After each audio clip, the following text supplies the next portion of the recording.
Audio Jungle. Audio Jungle.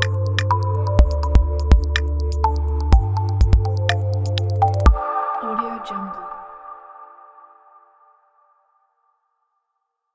Welcome back, everybody, to another episode with Lackluster Gaming, the show for those who love to game but know they're mediocre at best. And today, I want to give another massive shout out to Tamil Pasanga. He's been creating the intros that you've been seeing over the past couple of days. In a day or two, we're going to have a vote, and you guys will determine what intro this channel will use. So today is the day of the mandatory BM tournament. That's right.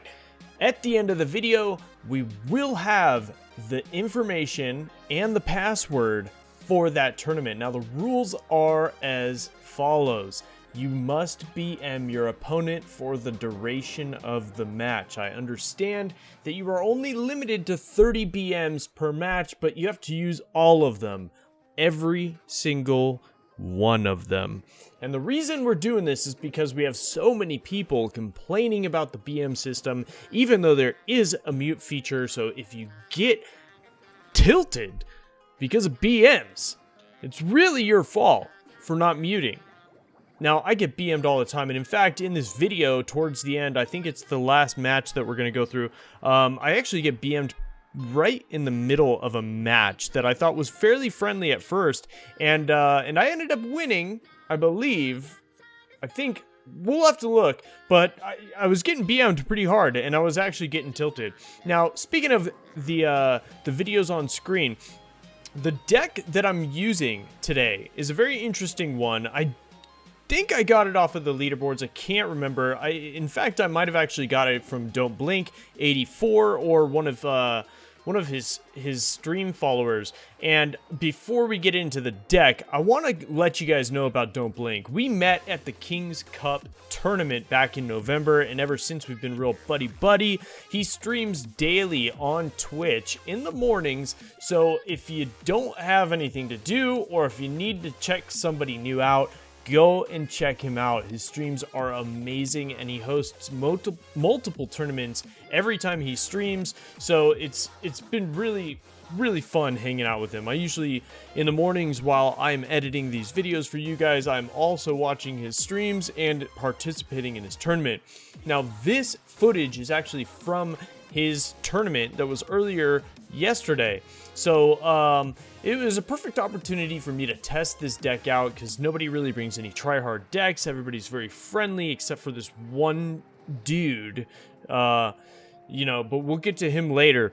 And yeah, so I thought, this is a great opportunity for me to test out decks to show to you guys, because I like to test decks out at tournament standards. I think it's the best way to do it.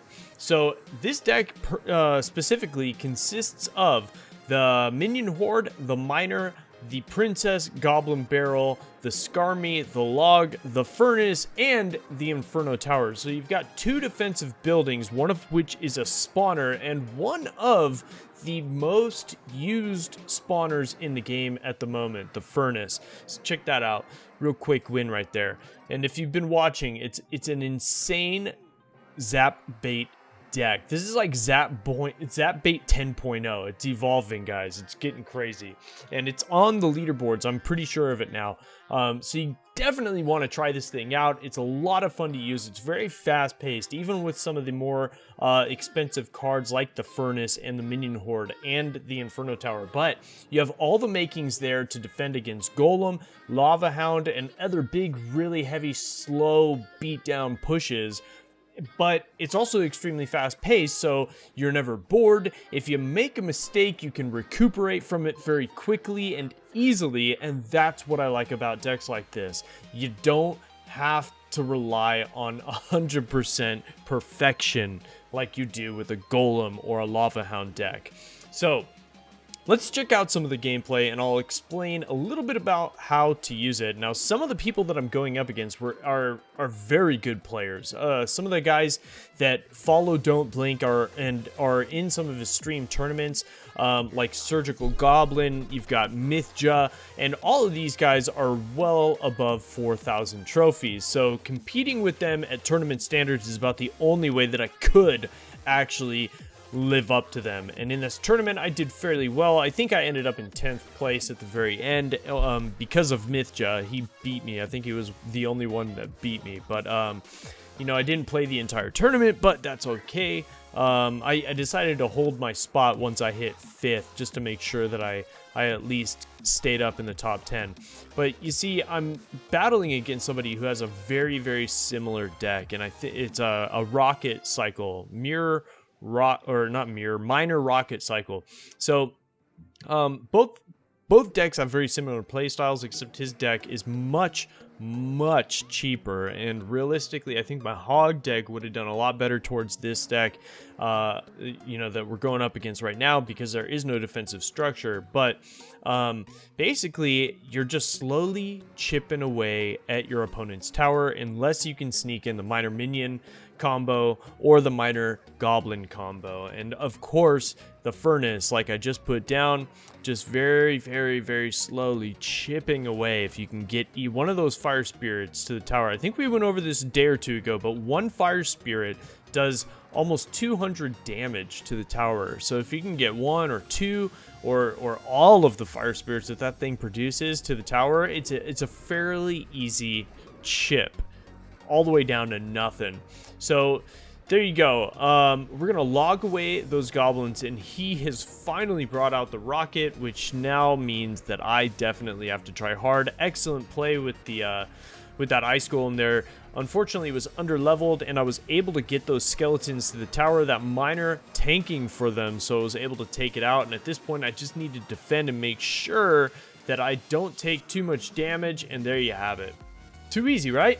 All right. Now, this last battle that we're about to get into, we will talk about a little more. I want to give a big shout out to Lord Salty Gaming channel. He asked me a couple days for a shout out, and I wasn't able to get to it. I wasn't able to put it up on the screen or anything, but he's been a big supporter of the channel, longtime supporter. So just want to recognize him and thank him for being a part of this community. So here we go. Our opponent, again, with the Furnace. I'm telling you, it's other than the Mega Minion, the best card in the game, the Furnace is easily ranking at number 2 as one of the most used. If you look at the leaderboards right now, almost every single deck is running it, and the Princess also making a major comeback. Now, let's take a look at our opponent's deck, and you can see we have the exact same deck. So this is just a matter of pure skill, because they are both leveled the exact same at tournament standards. And there we go, getting BM'd right in the beginning of the match. So, you know, normally it doesn't affect me too much, but because it was on Don't Blink's channel, and Don't Blink is an extremely nice guy, and the entire community that surrounds him is extremely positive and heartwarming, it kind of threw me off a little bit, and I was like, this guy does not belong here, even though he's in the clan. You know, but whatever, we're calling him out, Epic Star HD.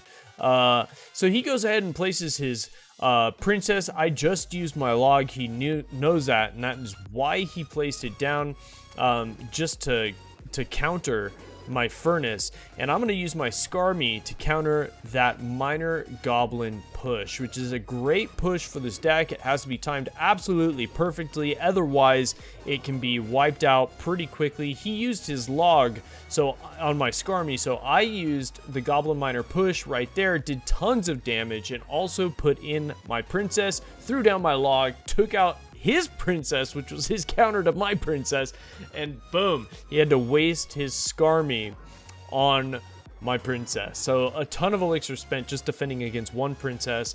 I used my Skarmy to defend against his Skarmy. I placed down my Furnace, gonna get some chip damage. We're gonna use the Minion Horde this time to counter the Miner and Goblin Barrel, and I put down my Princess hoping to suck up most of the damage from that Furnace. It worked perfectly. He places both his princess and his minion horde down just to counter my minion horde miner combo. Luckily, he did it just in time.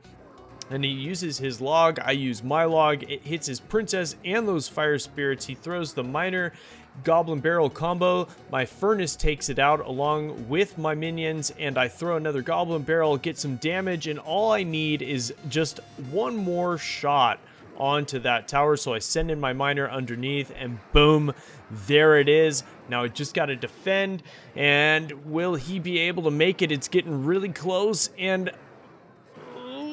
boom, just like that.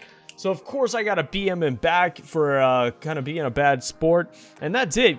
Give this deck a try if you've got it. I know it's legendary heavy, but it's a lot of fun, and there we are at 4th place. This is where I stopped at 4th, but there we got Surgical Goblin up in 2nd, Rupert's at number 1, but then Mythja ended up taking the 1st place spot.